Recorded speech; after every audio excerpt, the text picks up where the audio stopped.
RCR, la red que comunica y une al Perú. Para comentar este tema estamos en comunicación con el señor Víctor Vázquez Villanueva, economista, director ejecutivo de la Asociación Civil Defensoría del Productor Agrario. Señor Vázquez Villanueva, qué gusto saludarlo. Gracias por atender esta comunicación, muy amable. Buenos días, mi estimado José, y siempre grato a sus órdenes. En primer lugar, coméntenos acerca de la Asociación Civil Defensoría del Productor Agrario, cómo nace, quiénes la conforman.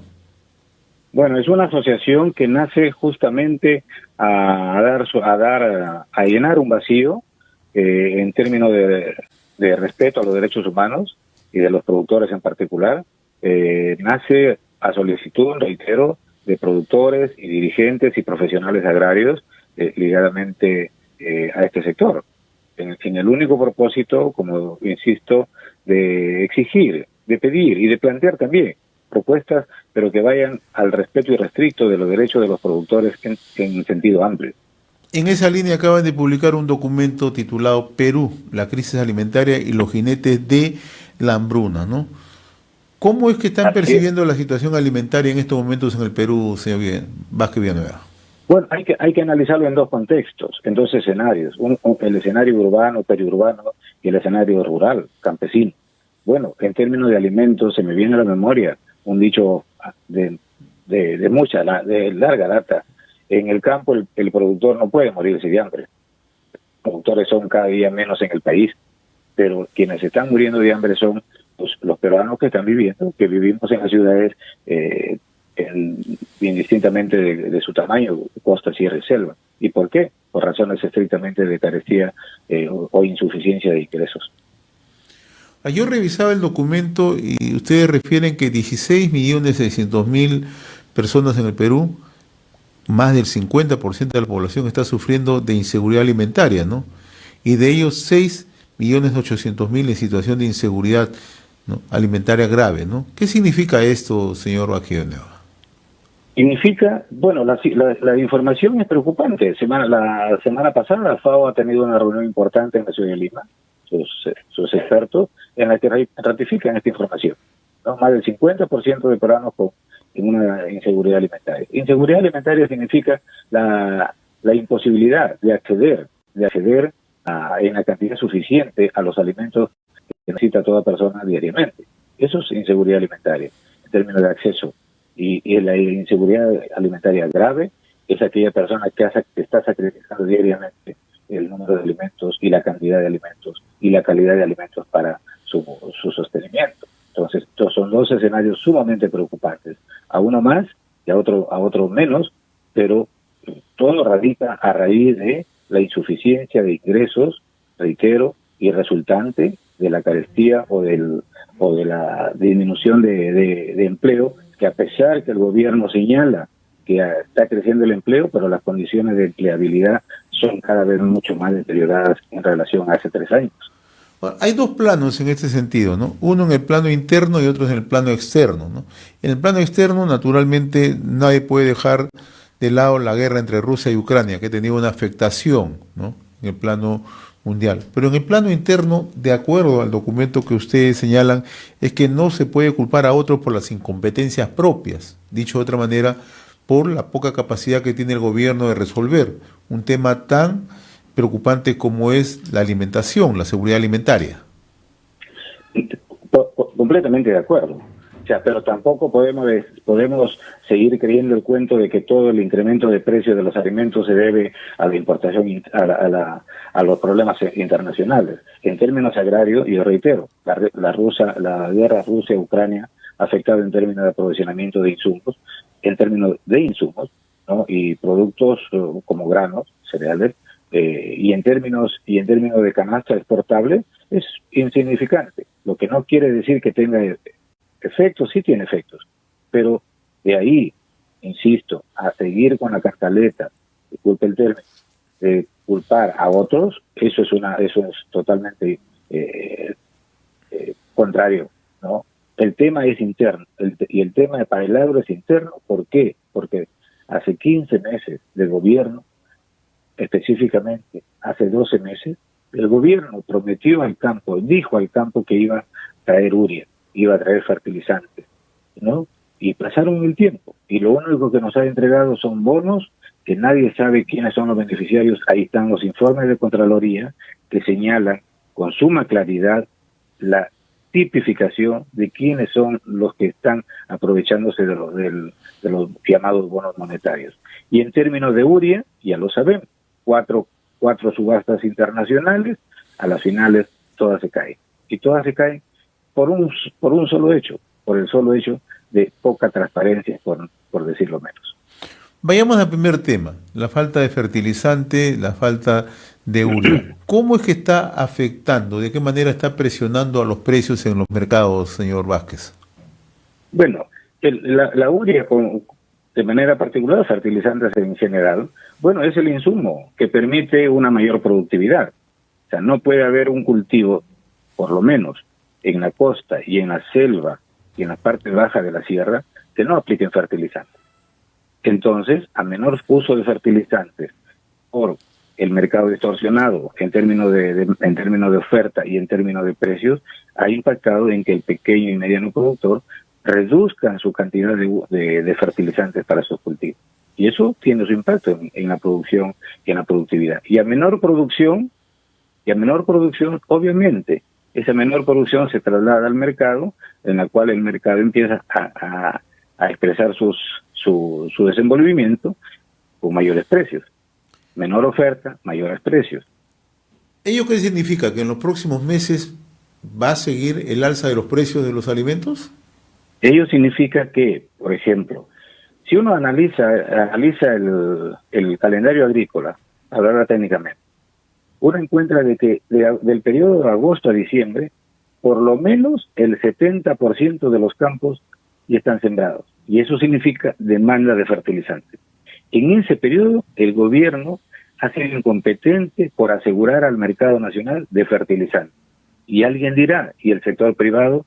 Sí, el sector privado lo tiene, pero a los precios que ya sabemos. Está fluctuando entre 170, 200 soles, 220 soles la bolsa de urea, como ejemplo, y eso es un precio totalmente inaccesible para los pequeños productores. ¿Y qué se planteaba en su oportunidad? Que el gobierno no se entrometa a hacer esas cosas, sino que ponga los recursos suficientes y necesarios para que los productores organizados, que los hay por miles en el país, ahí tenemos las juntas de regantes como un ejemplo, puedan ellos acercarse al mercado e iniciar sus operaciones de importación de fertilizantes, ¿no? Y nos hubiéramos ahorrado los 8 o 9 meses de unas supuestas licitaciones fallidas y poco transparentes.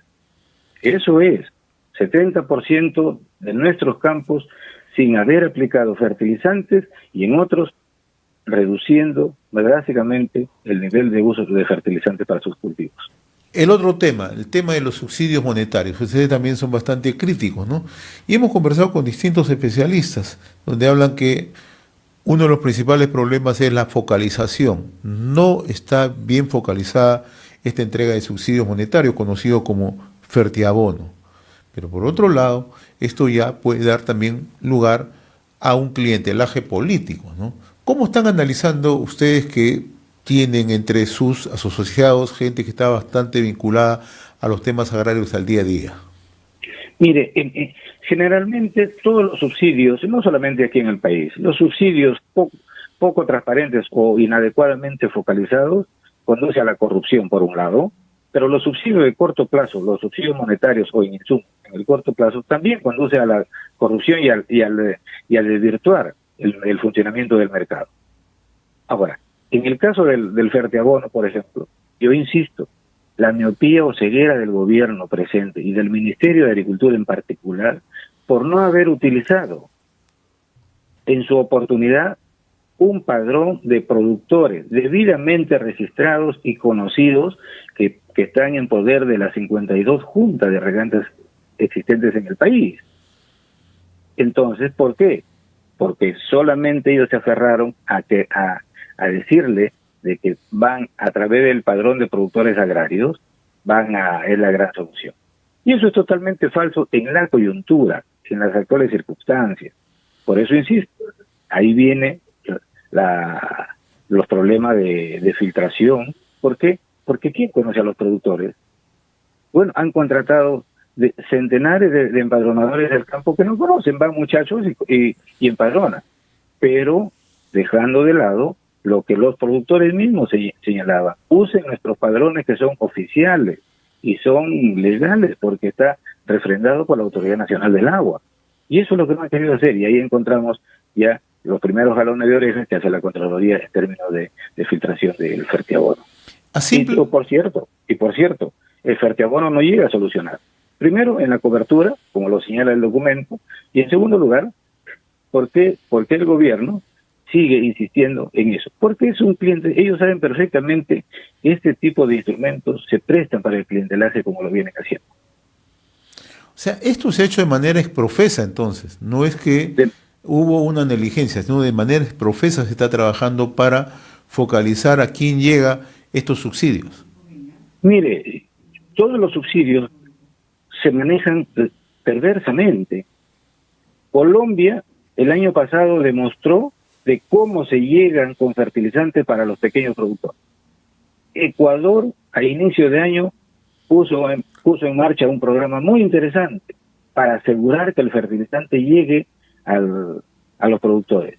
Y sin que el gobierno ecuatoriano o colombiano hicieran importaciones de fertilizantes. Ellos, simple y llanamente, cogieron, ¿no? Se respaldaron en el sector privado, ¿no? y en las redes de organizaciones de productores. ¿Por qué el Perú, por qué el gobierno peruano no lo hizo eso? Justamente por dejar la mesa tendida para el clientelismo. El otro aspecto, ¿no? ¿Cómo va a quedar hacia adelante la situación alimentaria? Si el gobierno no tiene ninguna capacidad de dialogar con las instituciones, con los gremios, y por otro, vemos que solamente se está utilizando el subsidio monetario como una fuente de salida, ¿no? ¿Dónde queda la segunda reforma agraria que planteó el presidente Castillo en octubre del año pasado? Bueno, la segunda reforma agraria, una vez más, en Yanahuanca, las noticias dan cuenta de que el presidente anuncia la segunda reforma agraria. Y una vez más, quienes conocemos el agro de manera profesional o institucional, decimos que eso es la gran mentira y la gran estafa que le hacen al campo. Y los productores lo reafirman y lo ratifican en diferentes idiomas y en diferentes lugares. Que la segunda reforma agraria no necesita el campo. El campo lo que necesita es no robar y atenderlo con oportunidad y suficiencia de los recursos que requiere. ¿Recursos para qué? Recursos para asegurar su campaña agrícola vía crédito. Recursos para que ellos puedan incursionar y construir el mercado de servicios rurales. Son recursos que generan independencia y libertad en los productores y es ellos mismos quienes lo solicitan, pero sin ser escuchados lamentablemente, pero sí prometidos, una vez más reitero, la mentirosa y falsa segunda reforma agraria. ¿Nos espera un panorama bastante sombrío, señor Vázquez Villanueva? Un panorama bastante sombrío, y ayer lo señalaba un dirigente de Huánuco, un panorama bastante sombrío. ¿Por qué? Porque solamente en arroz, según el informe preparado por Defensoría del Productor Agrario, el próximo año se espera una reducción de casi 480.000 toneladas de arroz blanco. ¿Y qué significa ello? Poner en peligro alrededor de mes y medio la seguridad alimentaria en arroz, nuestra seguridad, nuestro stock de seguridad. Lo que quiere decir, reducimos el stock de seguridad y por lo tanto la crisis alimentaria se presentará. En arroz, en papa, se espera una reducción de casi 1 millón de toneladas menos que ingresarán a los mercados. En maíz, amarillo duro, cuyo insumo básico para la industria avícola, casi en 280.000 toneladas, que equivale a casi el 35% de la importación. No solamente va a significar menores alimentos para el país, sino que también en algunos rubros en los que importamos, obviamente un crecimiento de la importación. Y eso se traduce en mayores precios, porque tanto es así como el dólar siga subiendo o exista mayor devaluación, obviamente los bienes importados, en el caso del maíz, en el caso de las 300.000 toneladas que se importa de arroz, van a seguir subiendo, pues. Y eso es lo que va a llegar al mercado. Y una pregunta más, una interrogante más. ¿Cuántos de nuestros ciudadanos tienen capacidad para no sacrificar su consumo? Informaciones serias señalan que para el 84% de ciudadanos, sus ingresos que perciben por sus ingresos no les son suficientes en unos casos y en otros ni siquiera les alcanza cubrir sus necesidades básicas. Eso es la incertidumbre y eso es la crisis. ¿Y resultante de qué? Resultante de que exprofesamente se está construyendo este escenario. Y digo exprofesamente, ¿para qué? Para justamente el gobierno seguir con los bonos, que es el instrumento más perverso de clientelismo político. No olvidemos, la deuda pública, mire, la irresponsabilidad de recurrir al bono como instrumento nos está impactando también en el crecimiento de nuestra deuda pública. En un año, la deuda pública ha crecido 85.000 millones de soles. En un año. Y uno tiene derecho a preguntarse, ¿y dónde está esa inmensa cantidad de dinero? ¿Hay alguna obra? ¿Hay algunas inversiones? No, son los bonos y los bonos y los bonos. Es decir, pan para hoy, hambre para el mañana. Don Víctor Vázquez Villanueva, director ejecutivo de la Asociación Civil Defensoría y Productora Agraria, ha sido un gusto conversar con usted, como siempre. Muy amable. Gracias a ustedes, siempre a sus órdenes. Buen día. Conversábamos con Víctor Vázquez Villanueva. RCR, la red que comunica y une al Perú.